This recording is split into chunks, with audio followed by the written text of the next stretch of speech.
Jonesy and Amanda. Jam Nation. The newspapers were dominated over the weekend.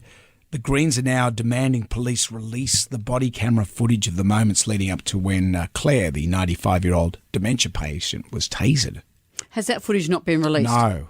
So David Shoebridge from the Greens said the footage should be made available as long as her family is consented, of course, which makes sense.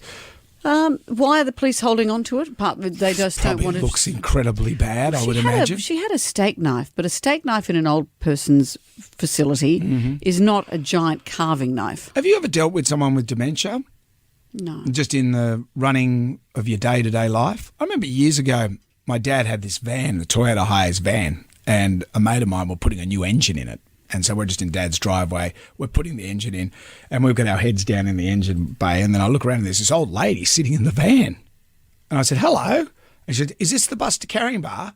And I went, no, it's not. And Dean, my mate that's helping with the engine, he goes, where'd she come from? I said, I got no idea. So I went inside, I said, Dad, there's this old lady sitting in the van. He goes, might have come from the old folks' home around the corner. So he comes up and goes, hello, love, how are you? Is this the bus to Carrying-Bar? Well, let's go and see if you can get you in that bus. But, she didn't have a knife or anything. But what I'm saying is we managed to deal with it. I was like an 18-year-old kid. It just seems odd to me that you've got an old lady in a walking frame going along at a very slow rate. At what point do we get to where the people at the nursing home can't deal with this and the cops can't deal with this? Having said that, dementia takes other forms too. Of course. And she may have been having an episode that is more violent than someone sitting quietly in the van.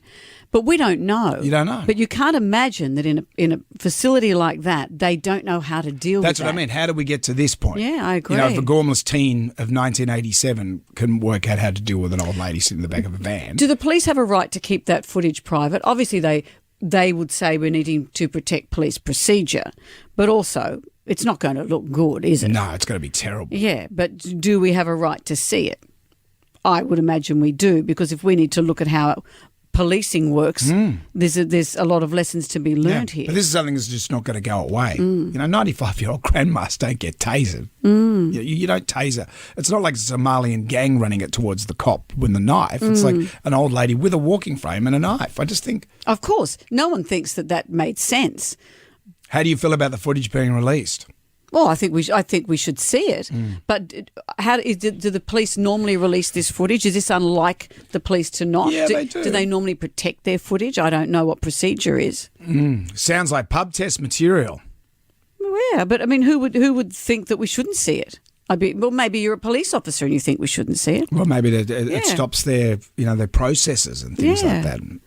Yeah, but as a learning tool for police officers, they at least the police academy need to see it. Don't taser old grannies.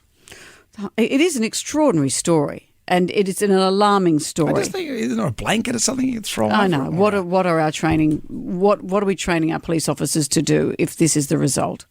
It's 19 to 7. It says here, our producers put on the screen, they do release the footage. They have released lots of other footage when it supports their claims. Obviously, this one is not looks good. bad.